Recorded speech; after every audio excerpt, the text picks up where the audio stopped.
What's good with YouTube? Y'all already know Big Flacco with a convict's perspective, and I'm gonna smash, dash, slide on through with a little bit of energy. Please hit the like, subscribe, comment, do all those things to help support this channel, and hit that bell notification for future our content. As you can tell by the title and thumbnail, it's not where you're from, it's how you represent. Because a lot of people put too much energy into, being from either big rivals or big cities, and they are quick to judge others. I got a comment today about the upstate Sureño hoods, right? Someone talking about, oh, you're not even from out there, and whoa, whoa, whoa. Not only did we go out there and put in work on Sureños and hoods out there in San Jose, we got into it with hoods out there in San Jose. There was a time, man, when we'd be funking with one hood, and they would try to bring other hoods to back their fucking play because they couldn't see us one on one, or they couldn't see our hood against their hood. That shit used to happen all the fucking time. And I learned a long time ago, it wasn't where you were from, it's how you represented and how your fucking homeboys were, you know? And we used to kick it with a lot of homeboys from different barrios back in the days, man. And, we held our own. 100% we held our own, There's certain hoods out there that were fucking basically with it. They were hardened, you know what I mean? Like West Side Mob. West Side Mob was a fucking dangerous ass fucking hood. They weren't hella deep, but they had all fucking hitters. I remember being in the boys ranch and there was individuals that were from big hoods, but they had a lot of issue with me, right? A lot of issues because of shit that had happened with my homeboys out there in the streets. And they knew that fucking we had got the better fucking end on those issues. I remember ESF used to kick with us all the time. Eastside Familia, right? One of the ones that started it was my homeboy's cousin, fucking Larry Rios, Coconut. Now, a lot of them were aligned with Palmas, but a few of them ended up getting into Capitol Park later on. And I remember it was fucking Chuco, Victor, a couple other cats that were partying on McLaughlin because we had a homeboys pass date on McLaughlin. Indio came from ESF, Chocolate from ESF, fucking Tweety from ESF, Monster from ESF, and then some homeboy that just got out the joint. The homeboy that just got the joint was from San Jose, and he started the set trip. He got disrespectful, right? And even though we were really, really cool with ESF, right? The homeboy Chuco put hands on the dude that just got out the joint. Beat the brakes off him, stomped him the fuck out. You know what I'm saying? And then at that time, fucking homeboy Victor Chico started chunking with another cat, his homeboy. And I remember fucking Indio from ESF fucking socked one of us that was fighting and then took off running. And his own homeboy stood up there and just watched, didn't get involved in shit. We handled our business. Remember one time cruising. Homeboy Victor's cousin, she was kicking with a chick named Beatrice that used to date this dude named Silent from Capitol Park.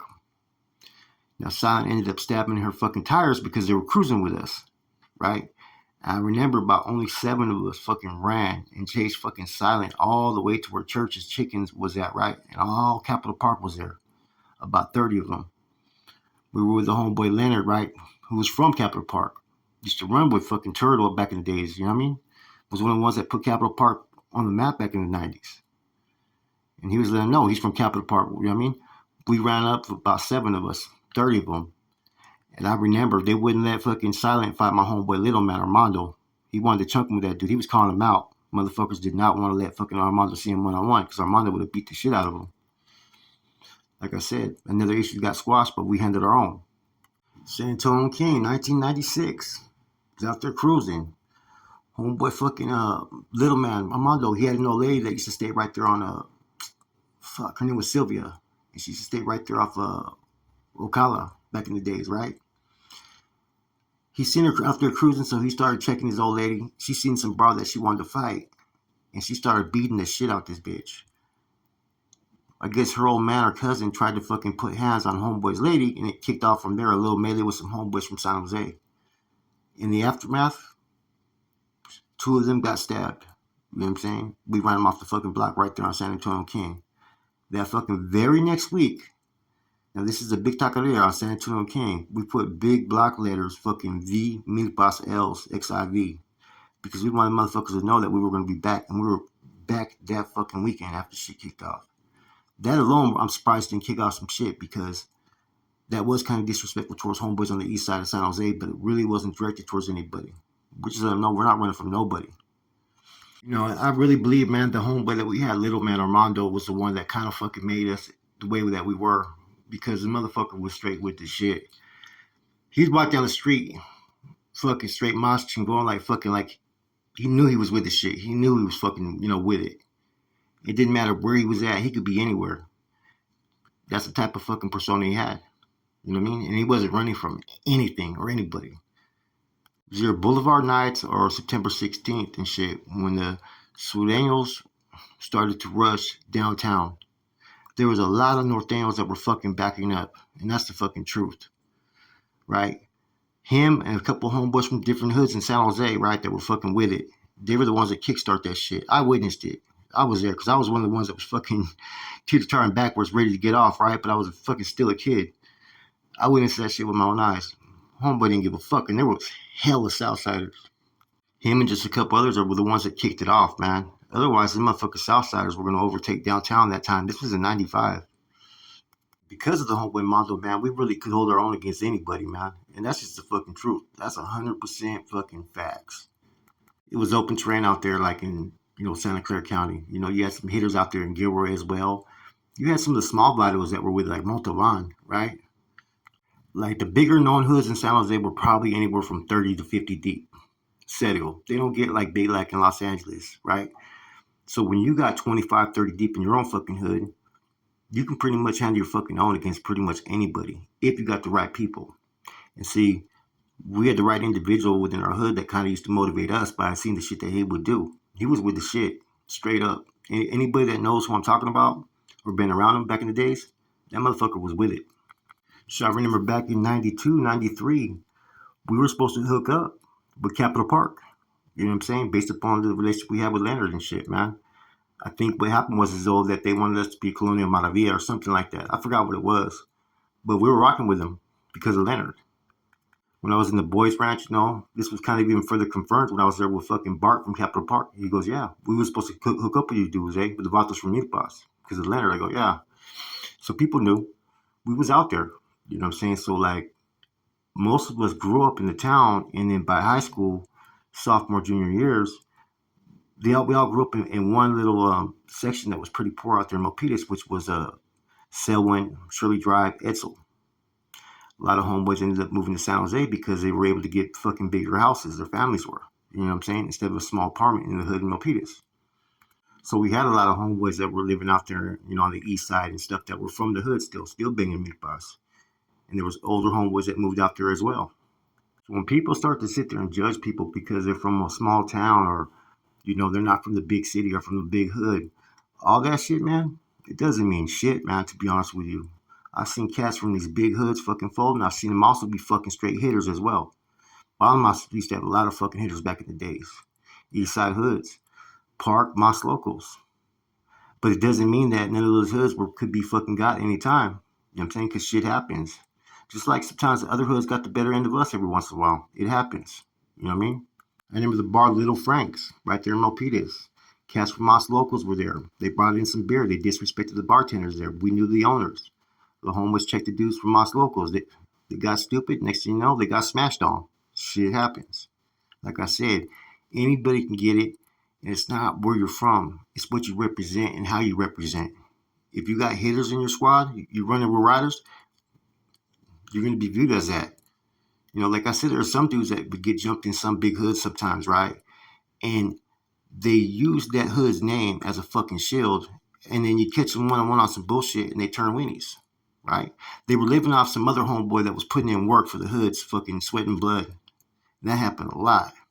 I remember the mid-90s, fucking Sapo from VNH, Sammy Cyclone from VNH, and even Weddle from VNH. They rocked with us when we had to rush fucking Mastringon and some other hoods right there in Milpitas. There was other vitals that were kicking it there. We ended up rushing like about fucking 15 fucking deep. You know what I'm saying? Shit happens. Like I said, man, once you've been out there and you're in the mix, it doesn't matter if you're in San Jose, Milpitas, fucking Santa Clara, Gilroy. Shit kicked off everywhere. You know what I'm saying? San Jose, yes, it was more the gangbanging structure. It had more OGs, more hoods, more gang violence, more all of that, man. But it doesn't mean that motherfuckers couldn't handle their own shit when they were out there. Or if they came into the fucking town, it doesn't mean that motherfuckers weren't going to handle their business either. You know what I'm saying? So I remember in the early 90s, the homeboy Estrano, he got fucked up by some cats from Alviso, him and some other homeboys. they got us started pretty bad. You know what I'm saying? Like I said, we took our losses too. About 6 months later, Gato and then Mario were dropping off some females right there in Milpitas on Arizona, right there in Sunny Hills. Fucking next door, homeboy Boo Boo lived. We were all posted up. We started hitting them up. They said they were from Balls, Aviso. Next you know, we shot them up right there on the spot. Homeboy came out with a shotgun out the house, started rushing to the car, and started shooting into the car with a shotgun.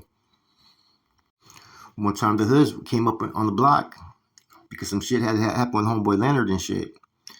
And homeboy Max used to live in our hood, and it all was revolving around Max. So they ended up stabbing the homeboy Payaso. Shit happens. About 6 months later, they ended up seeing Max. He's with fucking Tito and a couple other cats from the hoods. Fucking homeboy basically started fucking punking Max. Max didn't want it with fucking the homeboy. Shit happens. Gang bang is gang bang, and this is how it was out there, man. But to think that because some people are from a bigger hood or a city and all that, right? Nah, it doesn't. It's not where you're from. It's where you're at. It's who you are, how you represent it. Then we're being at the Fairgrounds, 1996, man. Being about three other females, right? And another homeboy of mine. I run into this cat Wacko from LMV. He was there with some dude named Tiny that I knew from the county jail that was from fucking Visa. I jammed fucking homeboy up right there on the spot. Him and his homeboys. There's fucking about 7 of them, right? Tell dude, all you doing is whopping. Like, you know what I mean? Next thing you know, these cats, instead of handling their business, they tried to start a little fucking rumor. You got the whole fucking Fairgrounds there. I remember Curly Mo from Horseshoe comes up to me and says, "Hey, man, they're saying that you said fuck Saho." I'm like, hold on. I did this on my own solo right there. I told them cats straight up that I never said fuck Saho. I may say fuck certain hoods from San Jose. As a matter of fact, fuck your hood. Woo, woo, woo. Meet boss, what's up? You know what I'm saying? Straight said it like that when the whole fucking fairground was there. Motherfuckers didn't bust a grape. Next thing you know, fucking I got the fucking probation department for Santa Clara County coming, fucking Sean Rooney and them, and these dudes are dry snitching on me. Everything I say is 100% accurate. You know what I'm saying? Ain't nobody ever been able to say that any of these stories are lies because they're fucking 100% facts. And like I said, we won some, we lost some, but we won a lot more than we ever lost. Therefore, in our mindset, we could go fucking toe to toe with anybody back in the days. And you were supposed to if you were gangbanging. You were never supposed to think that another body or another individual could fucking be better than you. You had to think that you were the fucking, you know what I'm saying, badasses out there in the streets. That's what gangbanging was about. And it used to be funny when, like, you know, we'd have, you know, fun with certain hoods, man. Sometimes it was cats from Monster and going back then, right? We had half riders, half weenies back then, right? You jam these cats up and then they say, oh, well, Horseshoe got our back. It's like, fucking, we don't need nobody to have our fucking back. You know, you had a lot of dudes that would do that. They would fucking ride big hoods, coattails and shit because they couldn't handle their own shit. I remember back in the days, there was a Sureño that everybody wanted to get. It was that dude Porky, right? We ended up getting Porky right there at the Craig and Autos one night when some shit kicked off and shit. The car fucking homeboy forgot to put the car in park. It fucking started running over his head, and homeboy beat fucking Grumpy beat fucking Porky with a fucking metal rod. Beat the shit out of him with it, man. Like I said, shit happened out there. Motherfuckers were either with it or they weren't. And so, like I said, man, you know, when people start to say, well, you're from a small town, you're from this and that, or if anything, that made a motherfucker have to go 10 times fucking harder to get the respect. And no, a motherfucker would go as hard as need be any given moment. Respect to all these hoods. I had a lot of homeboys from like all these fucking riders I used to fuck with back in the days, man. Cats from Mountain View, cats from fucking Gilas, you know what I'm saying? Then later on, man, you know, when I was out there running regimental activities, I had hoods from San Jose that were reporting to me. Cats from fucking Rio Seco, fucking cats from fucking Meadow Fair. It's like the same type of attitude that fucking, you know, the Southerners down south have always had kind of towards Northerners at times, right? Oh, we're from fucking the farmlands, small cities, and we don't know how to gangbang. But yet, when we go to prison, we handle our fucking business. Even if we're from fucking some small town or, you know what I'm saying, on our own with less numbers, we handled our shit. It was the same thing out there gangbanging on the streets. And see, game banging wasn't all about just being in your fucking neighborhood to the comfort and safety that you have there. It was about when you were out in the streets, you was on a bus, you know what I'm saying?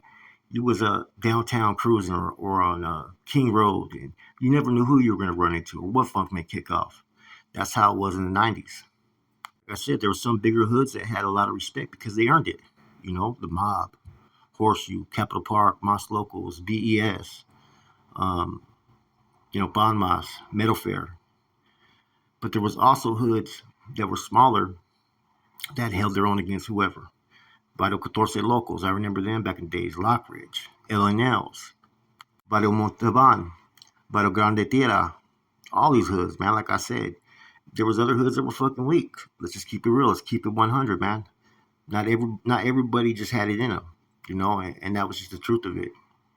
And that's why in the 90s, like I said, when there was red on red, you knew where motherfuckers stood. It didn't matter where the fuck you were from, what barrio or whatnot.